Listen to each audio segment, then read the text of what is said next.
Thank you. Thank you. School is in session. Thank you for joining me. Thank you. Stop clapping. You're so modest. The topic for today is, why won't anyone hire my child? One more time. Why won't anyone hire my child on a job? Okay, let's get into it. What I'm about to talk about, if this offend you, hey, that's you. I'm just going to keep it real. I was at the Vital Record Bureau downtown getting a copy of my birth certificate. There was a guy in line. He was getting a copy of his. And when she gave him the price of the birth certificate, of his birth certificate, I said to her, hey, I thought the birth certificate was this amount to get a copy of your birth certificate. She replied to me, it is. I'm just charging him extra because of his name is long. Excuse me. Don't you know that this guy had 4 names? 4 names on his birth certificate.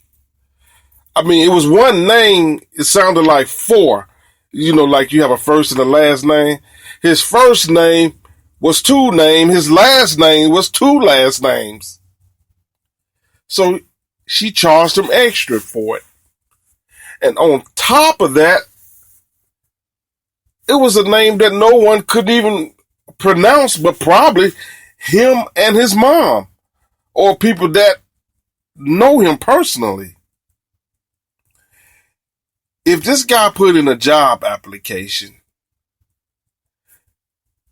the interviewer scanning through the application, looking at names that they can pronounce, they see his name, they're going to move to the next applicant. Because no one wants to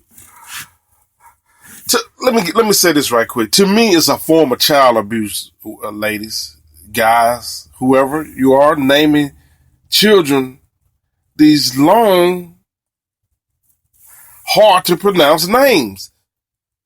It's a form of child abuse to me. And it makes no sense. It makes it hard for this child. It's hard as it is now for the young people today out here in this world. Parents, don't make it much harder for them before they come into this world, or when they come in this world. You want to give them a name that only really you can pronounce, and anybody else just say, well, can I call you? They'll just say, they'll pick a piece of his name and just say, hey, well, can I just call you this? I don't know how to say your name. It's just ridiculous. Well, I didn't say his name was ridiculous. It's just ridiculous how women name their children names that nobody cares to try to, wants to learn. So, in some instance, this guy could be the most qualified applicant there is out there, but all because his name is so hard to pronounce, or difficult to pronounce by the interviewer, the person that's going to interview him for the job. They just skip right over. You can think that's not true all you want to. If you do, you're in denial. And it's sad. It really is. Women, guys, fellas, whoever, stop doing that. Stop abusing your children like that. Do you remember the movie called The Butler with Oprah Winfrey and Forrest Whitaker? Oprah Winfrey played the butler's wife. And of course, it was a scene where the wife dies in the movie. She died. And just before she died, I mean, it just looked like she was doing okay. Of course, she had an oxygen tank on, but it didn't seem like she just was. Before she died, it didn't seem like she gave warning that she was suffering, running out of breath, yelling, help me or whatever. What I'm getting at,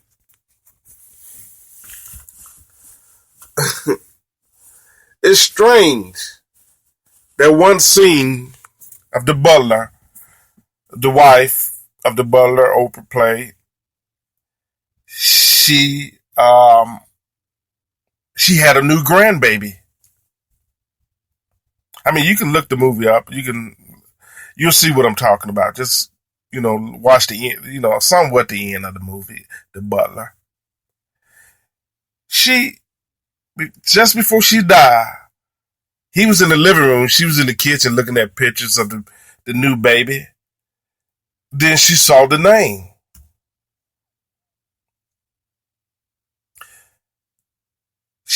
When she saw the name, right before she died, her comment was, why that girl named that baby this type of name? Lord have mercy. A name you can't even holler at, pronounce. She was saying that to her husband while he was in the living room. They was not making eye contact when she said that. He heard her say that. Then the scene went to him in the living room. He was doing something else. Next thing you know, you hear a thump.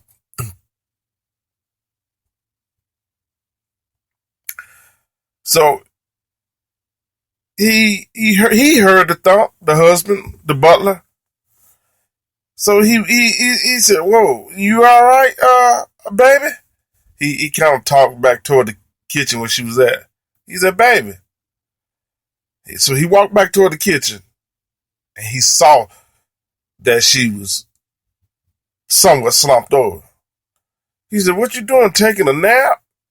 Baby." He touched her, and he knew instantly, right then and there, she was dead. So, it's strange. People, when they die, sometimes I think the process can be sped up, past time or speed up. I think she just tapped out. My opinion. I think in her head it was like, Lord, I am so sick and tired of dealing with stupidity. I'm ready to come home. I'm ready to come home. That means she was ready to die.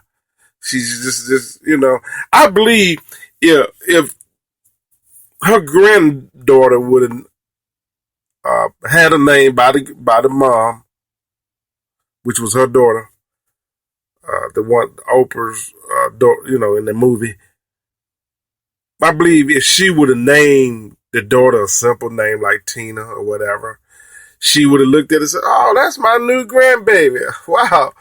Okay, her name is Tina. Oh, okay." Very simple. I think she still would have been alive. I think after you hear so long, you on the verge of death anyway from being sick, ill and stuff. I think sometimes your sense, your instincts, or whatever, just said, "Lord, I'm ready. I'm sick of this stuff." So I know it sounds crazy, strange, or whatever. I believe if she would have named the granddaughter a simple name, that lady would have not died. She went home to Jesus. or wherever she was going to. Her body, her mind thought this. I'm sick of these young folks abusing these kids. Lord, take me home. I don't want to see it anymore. My opinion. I thought I'd share that with you. And always, again, school's out. Thank you for supporting my radio station. You are so kind. And I'll talk with you next time. Have a great day.